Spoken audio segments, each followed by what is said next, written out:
Welcome to the Business Leaders Legacy Podcast, the show where we go behind the scenes of business leaders to uncover their vision, strategies, and challenges they face along the way. My name is Chris Bruner. I'm the CEO of Simple AI Solutions and the host of today's podcast.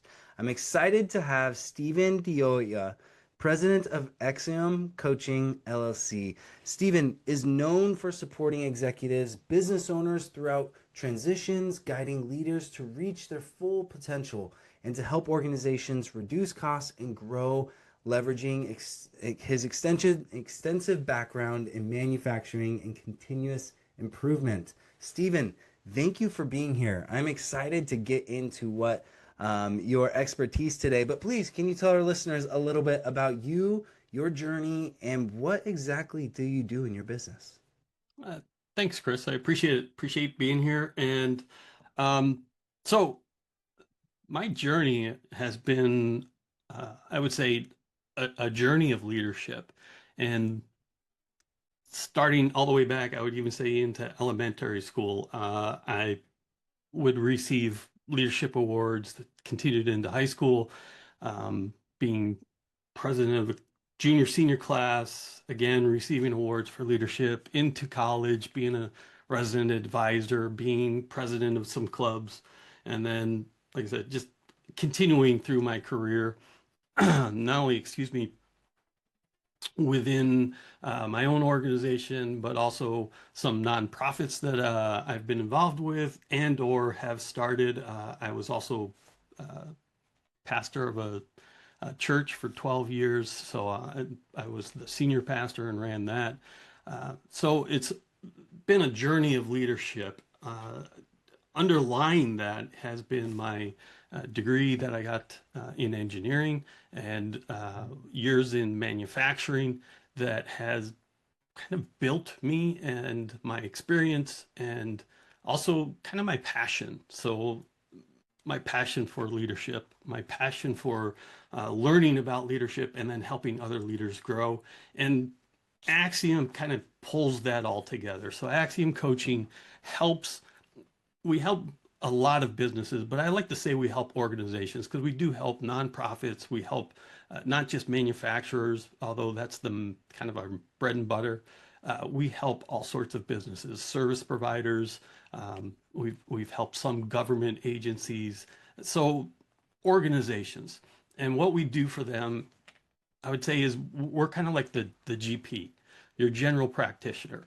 We come in, you have a pain, you're not sure what's causing the pain. We can help diagnose it, identify what's going wrong, and help you get better, either fixing it directly or um, helping you through some kind of uh, prescribed type of prescription, I would say, to make someone stronger or help them get stronger. So again, we do very high level leadership coaching, organizational transformation, which is again sort of like that long-term physical therapy.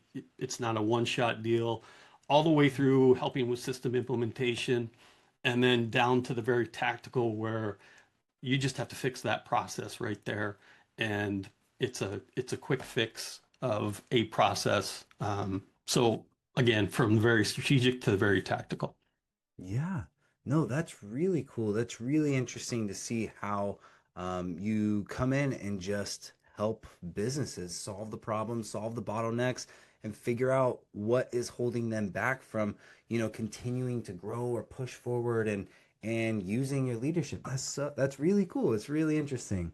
I wanted to ask, like, what makes you so passionate about educating companies and executives to become excellent leaders, especially when they're going through big changes.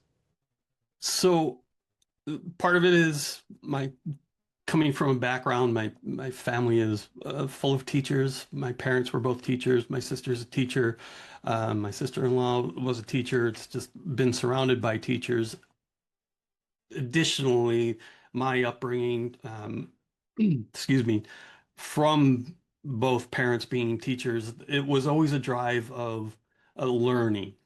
You were always learning, and they always encouraged learning, expanding yourself, growing. And to be a good leader, that's the main thing you have to do. You never stop learning. The moment you stop learning is the moment you stop becoming a better leader and even a good leader.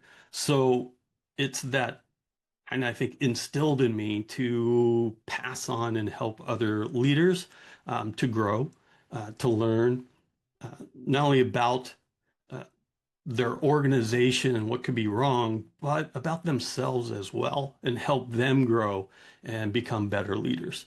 And it's just a passion that I think stems from my own, again, learning and journey of learning to be a leader, studying about leadership, and being able to pass that kind of experience and that knowledge on to other leaders.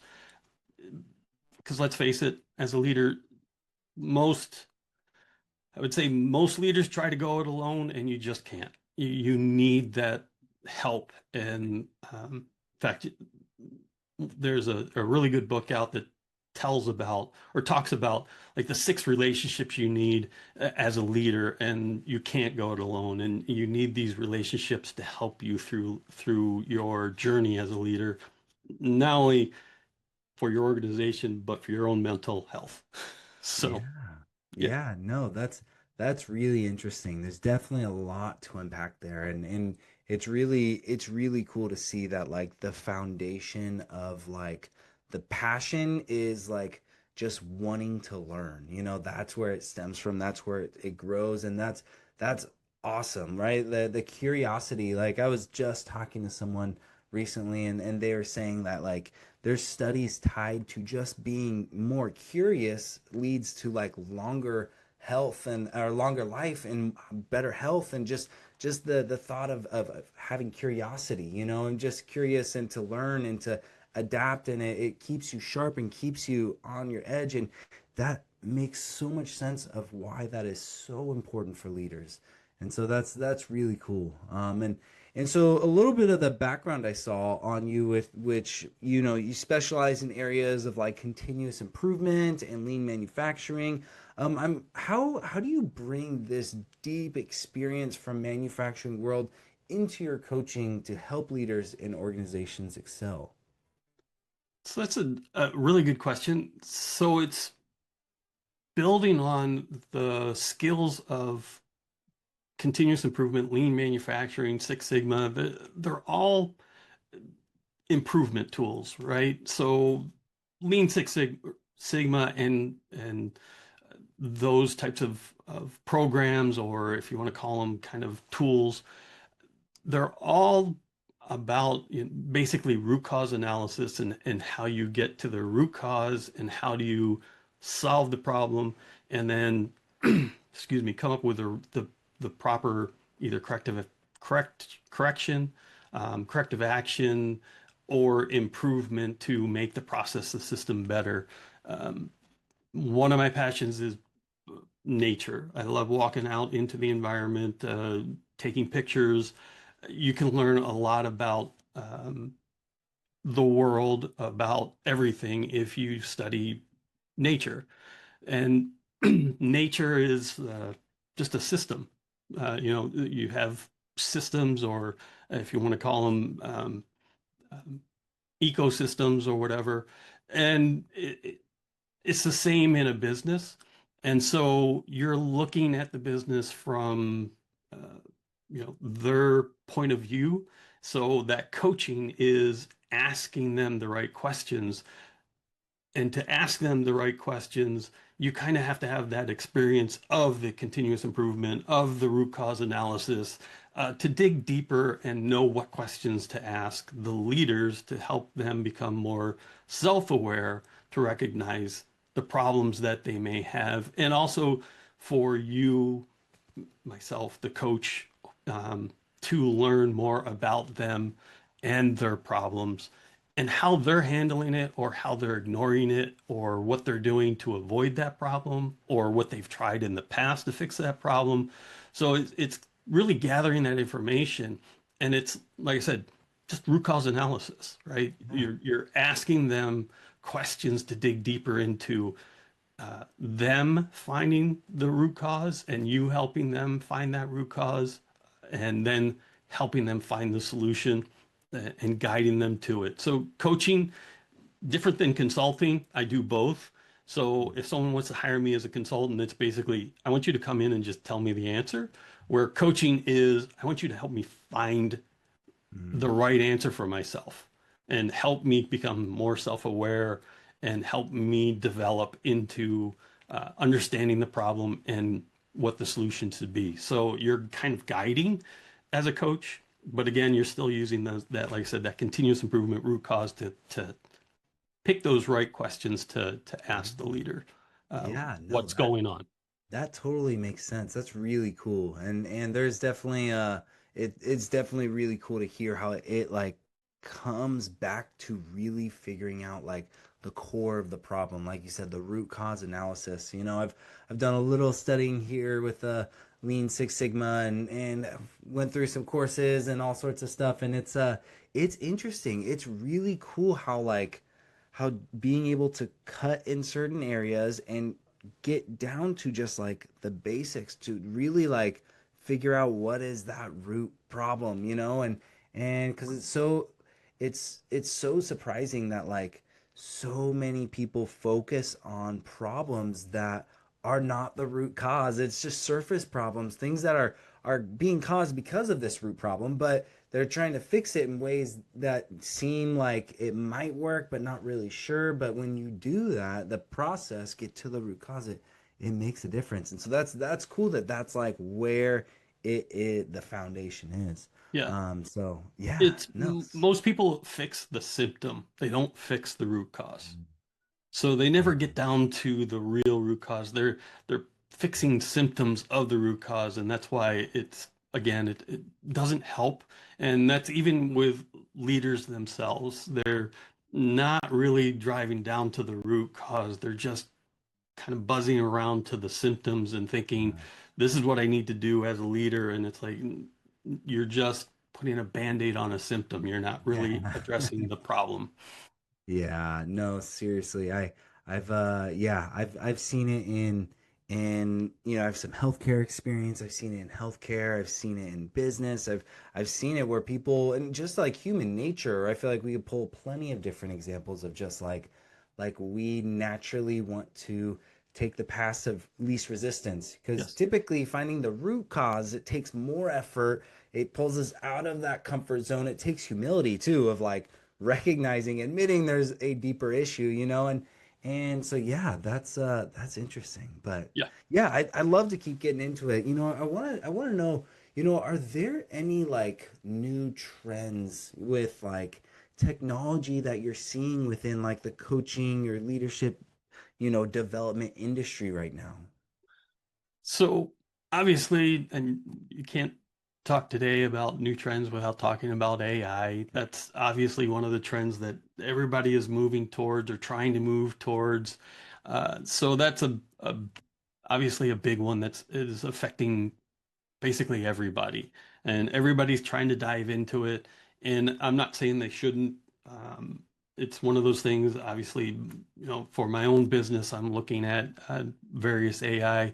It's just you have to be cautious about it, obviously. Um, it's all built on programming or asking the right questions or really kind of not just one or two sentences saying, hey, create this or can you give me an answer to this question? Yeah. What are the parameters? And what does it mean to your business or your organization? Because it's just going to pull all information it can glean from the internet. So if you don't give it specific parameters, specific to your organization and your culture and your services, your product, and like I said, that kind of like that ecosystem, because each organization, even if they produce, I work a lot with machine shops. All of them are different. They may, cut metal into parts, but they're all different because they have a different ecosystem due to the leadership, due to the people that are there, due to their customers. So it's a whole different type of ecosystem environment. So you really have to narrow it down specifically to your organization, and a lot of people don't do that. So while it's very can be very powerful, you really have to understand what you're doing with AI for it to work.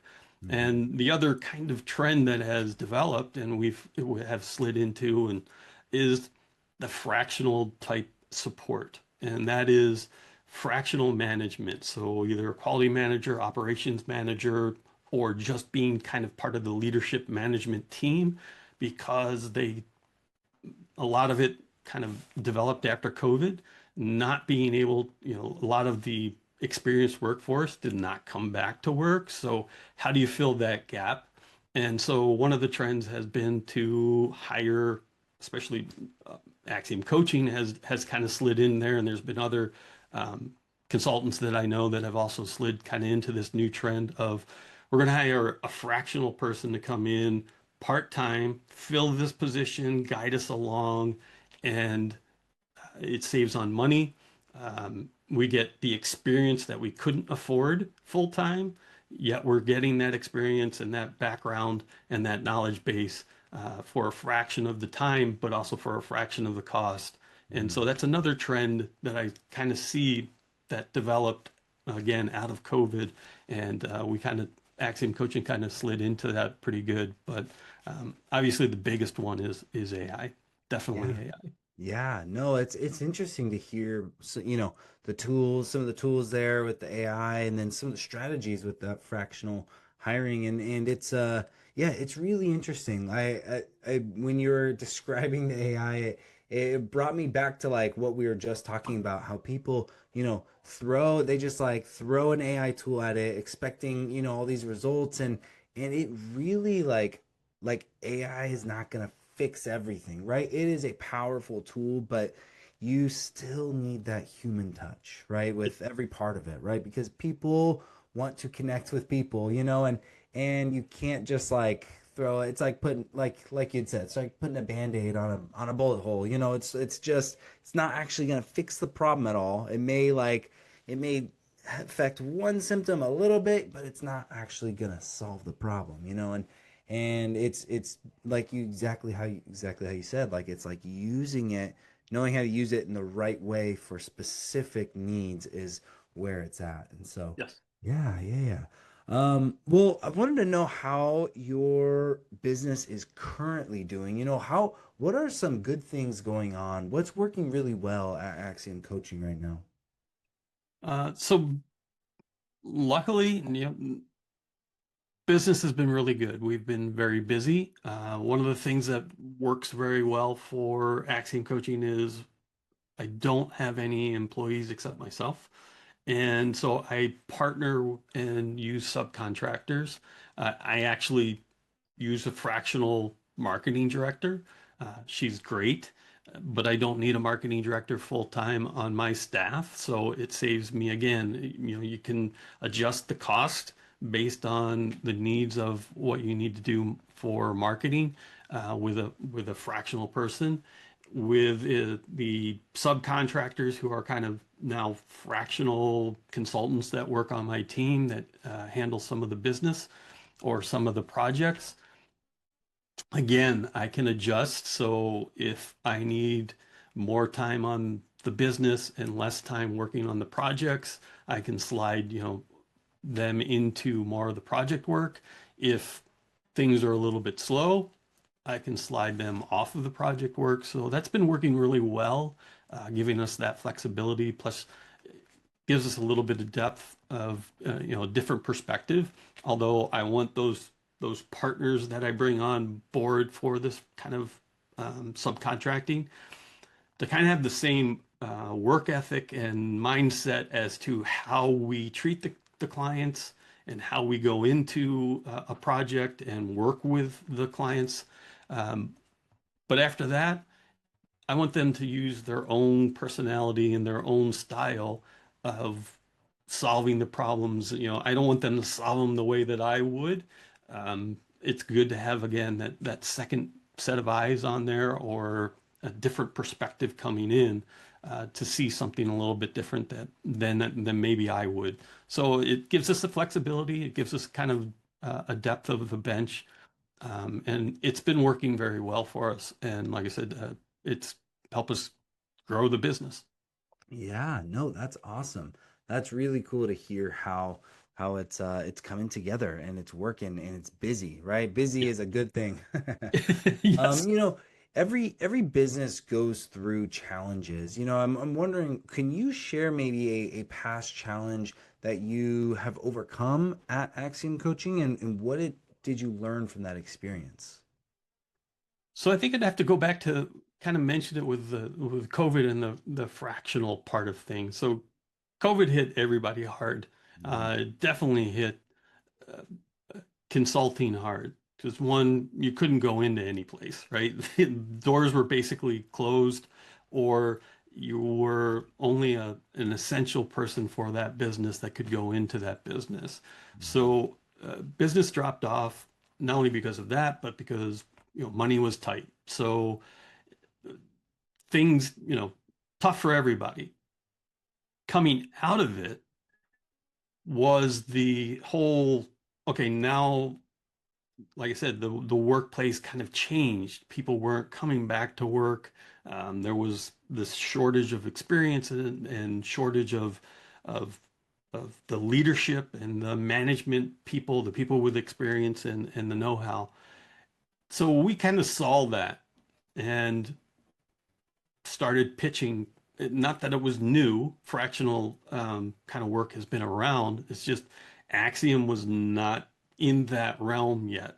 And so we started talking to clients and hearing the problems that they were having. And so we said, well, why don't you just hire us fractionally until either you find somebody to come in full time, or if it works for a long time, you can have us on kind of like a retainer and we can help you and provide that experience, that uh, knowledge base that would again cost you a lot of money that you really don't need as a small business. That's kind of where our niche is, small to medium sized businesses. Although we have a few very large clients, we like to help the smaller to medium size because that's the engine that drives the economy, right? So you want to help those businesses and organizations. So it was really kind of an understanding of okay, what does the market need and shifting. And that's kind of what I learned from that experience is, again, listen to your clients, listen to your customers, but also see what has changed in the workplace, what has changed in the market, what has changed in um, uh, the the employment type style, and how do you flex and move and kind of be able to shift into a new area by still using some of what you already do. And that's kind of what we did. We were already had that experience. We just shifted it over to now we're going to apply it from a project type basis where for the next 6 months, we're just going to do this and this is the outcome that's expected to you're going to kind of put us on retainer and we're going to be here, whatever, once a week, twice a month, whatever the agreement is. And we're just going to be here until either, like I said, you've hired somebody or maybe it's long term and you're never going to hire somebody and you're just going to use us as to fill that position because you don't need somebody full time. Yeah. So that's what I've learned. And I would say that I've seen a lot of organizations that get this mindset that they can only do one thing and they don't see how to slide or use that one thing and expand upon it to each other markets through each other clients or customers.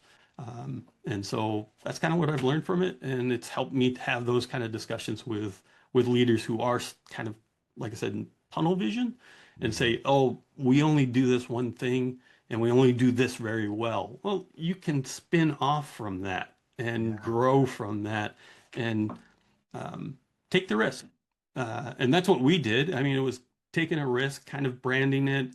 We did some little marketing, reaching out, and used the rule. Fail fast, fail cheap. So Hmm. if it's not working, then cut it off really quick and don't waste your money and your time. This worked out and started growing, so we continued to follow it. Yeah. No, that totally makes sense. And having that more like fluid, agile type of style, I'm sure has come to pay off tenfold, right? Because it's grown into something that has just been sustainable for your business. And so that's Yes. really cool. I wanted to know, are you facing any like current challenges, current problems, any bottlenecks right now that you are currently tackling? Yes, and that is finding the subcontractors and partners that I need to help with the project work. Um, that's been that's our bottleneck and problem right now. So I am working more in the business than I would like than working on the business, and it's like the challenge has been just trying to find those subcontractors specifically at the level of experience, knowledge in the areas that I have expertise in. I do have a couple of subcontractors to say that are more like the engineering level. They're not at the management C-suite level. And so trying to find people to fill in for those management fractional positions that now mainly fall on me would be the one problem that I need to solve right now. And it's kind of hard because, again, by the time you have that knowledge, a lot of people are already, yeah, I'm not going back to work. I'm at that age where, yeah, I don't want to work anymore, or I just want to, you know, a job part-time at a pet store, retail, something that I can only do for a couple. I don't have to take problems home with me. It's just an easy job. So that's been the bottleneck and the problem right now. I think that we're facing mainly is Yeah. finding those quality subcontractors. Yeah, and that is definitely it's a challenge, right? Getting the right people for specific tasks, specific part of the jobs, it's not an easy thing to do. But yeah, I wanted to shift a little bit and talk about like future and where you're heading, and when you think of your business like 6 months to a year down the road, what's a goal you're focused on achieving? And what does that like next level of growth look like? So the where are seeing Axiom grow or would like to grow is a few places. One would be, and we're looking at doing this, is providing online training courses for our clients and for non-clients, but allowing them to have that access to like a library of training material, knowledge-based material. Uh, there's been a couple of people who said, you should write some books or a book or something like that. So, providing that type of learning knowledge-based library that people would have access to, um, typically on probably a part of our website is one of the goals. The other one is to again, excuse me, have more subcontractors doing the work and having me grow, focus more on the growth. And the other part of that growth would be, which would be sharing again the knowledge base and the experience would be, and my marketing director is helping with this to do things like this, podcasts or speaking engagements, things where I can reach an audience and share the knowledge and experience and help them grow, instead of just helping one person grow, helping a larger group grow. And Yeah. that's kind of where we're looking at for growth for Axiom is Yeah. specifically those two areas. Yeah, no, that sounds really cool. It sounds really interesting to see, to hear about like just the way you guys want to grow. Like that's super cool. To reach that next level of growth and to get to do those couple things, Do you have any specific plan or investment? Like, are you thinking about like, bringing on new like fractional staff or any tools or strategies putting in place to achieve those things? So definitely have been looking again for more partner subcontractors. Again, not reaching or having success. I've reached out to, like I said, quite a few, and most of them are like, "Yeah, I'm at that age where I'm just going to finish out the next couple of years and then retire." So that's been kind of the answer I've been getting a lot.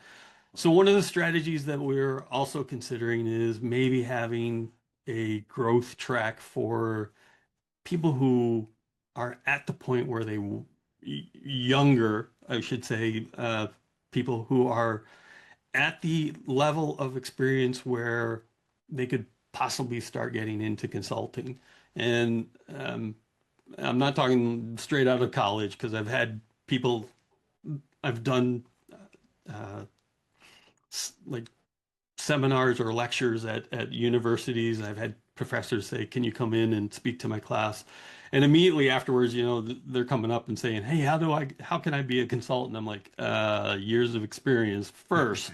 I wasn't a consultant first. I spent probably 20 years working before I got into consulting. So you got to get the experience first. So having that person who's right on that edge of transition and thinking, I'd like to get into consulting.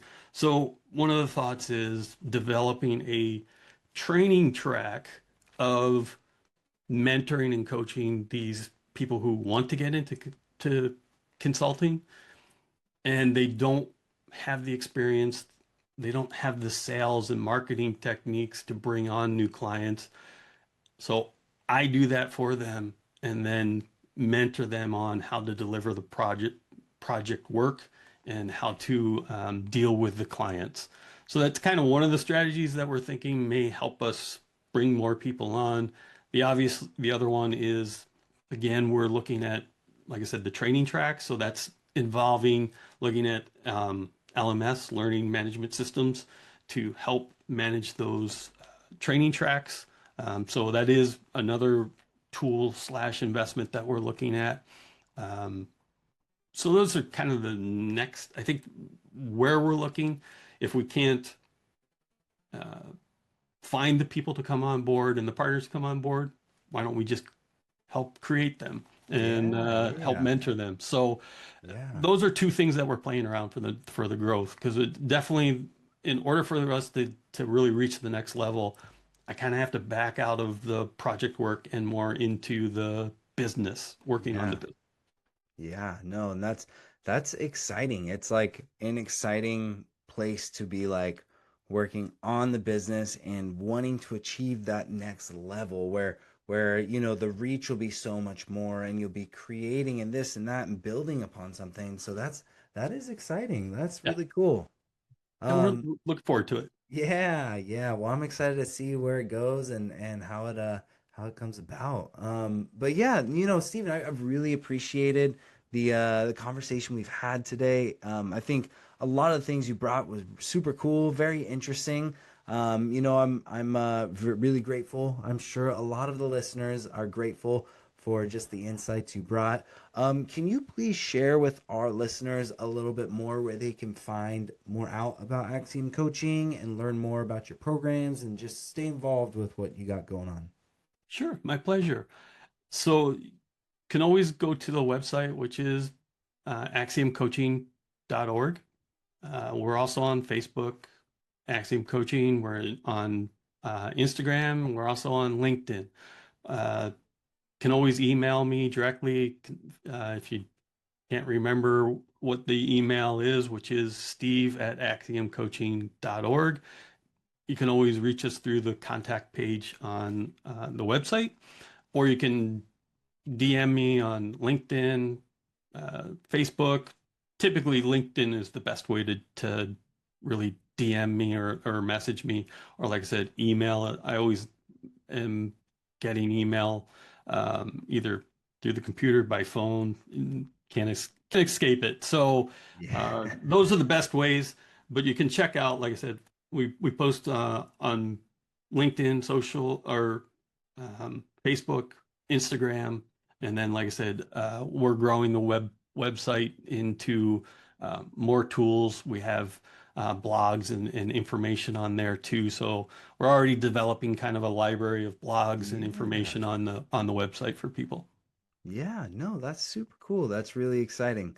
Awesome. Well, thank you again. To close, I would like to ask one last question. Since this is the Business Leaders Legacy podcast, and you being a business leader, the founder, owner of Axiom Coaching, what kind of legacy do you want to leave behind? So awesome question that every leader should consider is what is the legacy that they want to leave behind? That should always be on the forefront mind of a leader. What is the legacy?